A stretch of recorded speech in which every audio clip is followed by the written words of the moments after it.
Hi, I'm Fred. Let me show you how to watch the eclipse, not your camera, using Eclipse Orchestrator.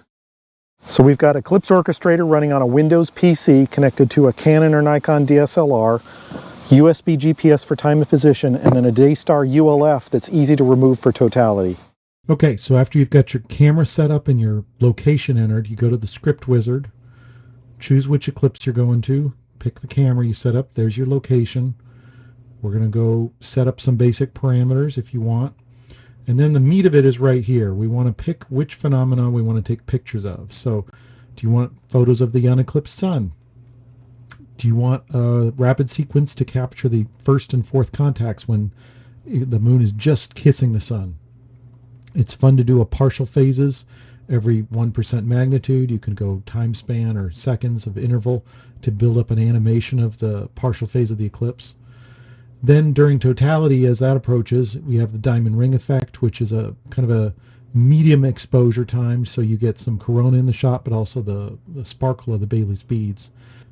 Bailey's beads is another fun one where you're going to want to take a rapid sequence of very short exposures just before second contact. And then right after second contact, you can see chromosphere and prominences. People call these flares, but they're actually named prominences. And then after that part is over, you generally move into the corona where you're bracketing very deeply. You may want, 1 to 2 stops between exposures, and then you would probably fill the available time to get as many different exposures as you can, and then you can stack them later for better signal to noise and processing. After you generate the script, you can go in the editor and tweak the parameters, check them so we can see all the different things here. And if you want to use a different exposure time or different aperture, different ISO file type, you can tweak that in here.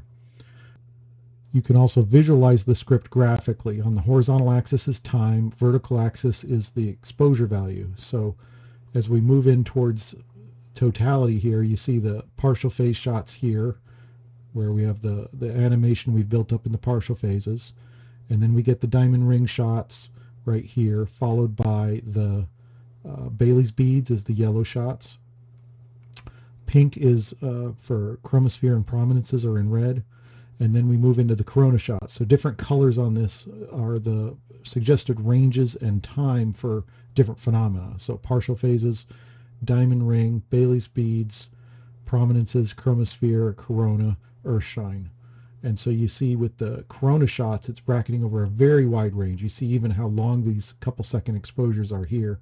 And then it repeats, and then the earthshine shots are here in the center at maximum totality, and then we kind of reverse it back out. We get another shot at prominences and chromosphere, Bailey's beads, diamond ring, and then we've got the partial phases on the way out. Looks like this. And then you can see a little speaker icon here. That's where it's playing a reminder like filters off for filters on. And this just allows you to kind of graphically go through and see what you're going to get with the whole setup. Once you're happy with that, you can simulate it. Go to simulated second contact. It'll set it up just a little bit before second contact, 41 seconds to go. And then it will show you a little simulation here of what it's going to be.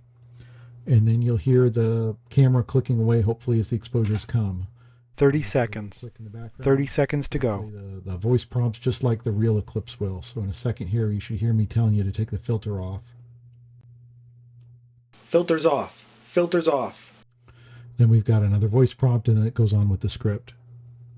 So the biggest source of failure is forgetting to take the filter off. We've got a voice prompt. Make sure you use it. So when you hear my voice saying filters off, get that thing off so you don't miss totality. Another fun feature is the sky simulation. This is going to show you the sun is quite low to the horizon from this viewing location. West, northwest, and then we've got Venus up here at upper left of the sun, and then it shows the actual shadow of the moon in the atmosphere. This is a very complex simulation to deliver where it predicts the shadow will be visible in the sky. So you see a little bit of darkening at second contact, and then as we move into maximum eclipse, there should be a darker cone near the sun and at the anti-solar point, and then you can see the stars a little easier. Should get the reddish horizon effect. Oh, look, there's Jupiter and Mercury down there. And then at third contact, you'll see the shadow move over to the south here, and you'll see a darkening of the sky there, while you'll see brightening up here. So this feature allows you to kind of see where some really wide field photography might be good for catching things like Venus or the shadow in the sky. The next biggest cause of failure is taking too many photos too fast. Your camera might be capable of 5, 10, 20 frames a second, but really you should only be doing 1 or 2 or 3 seconds between each frame. That gives time for everything to buffer out, the commands to be received, and it'll be very reliable. So the next fun feature is our lunar limb display here. We can see that second contact is this little peak here caused by Montes Cordillera. Third contact is caused by Mare Marginis. And we have a Bailey's bead simulation where you can see the actual beads caused by these mountains and valleys. So you can see right in the last, looks like 2 seconds, it breaks up into nice beads. And then at third contact, it should be a similar thing. Not as good. So second contact is going to have a better spread of beads here, right in the last few seconds. So this helps you plan your photography. You can see that it starts out at 40, 30, 20, 15, 10, 5, and 2 seconds. And you see the meat of the beads is right in that, 5 down to 0 seconds. So you can concentrate your photography right when it's the most interesting. Next biggest cause of problems is focus. Make sure your filter is easy to remove just before totality. You want it loose so it's not going to bump the camera or change the focus. I like to duct tape the focus into position, and always use live view on the camera to set focus if you have manual focus going on. Eclipse Orchestrator Pro has a live view feature with a focus metric that gives you a number you can tweak to get the sharpest possible image. Another useful feature is global exposure compensation. So if you've got an eclipse low to the horizon, you're getting a lot of extinction, you can manually adjust the exposure times to compensate for that extinction. This feature is kind of risky for totality because it can make your exposure times too long. And so I would generally turn this feature off for totality and only use it for the partial phases. Biggest advice, rehearse, rehearse, rehearse, then rehearse some more. You fight like you train, you photograph like you practice. Go ahead and do everything just like you're going to have it on Eclipse Day.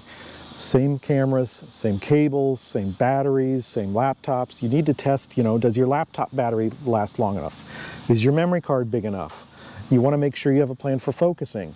Did you remember the sunscreen? There's lots of ways to screw this up, and you need to practice so you know everything by muscle memory. Filters off. Filters off.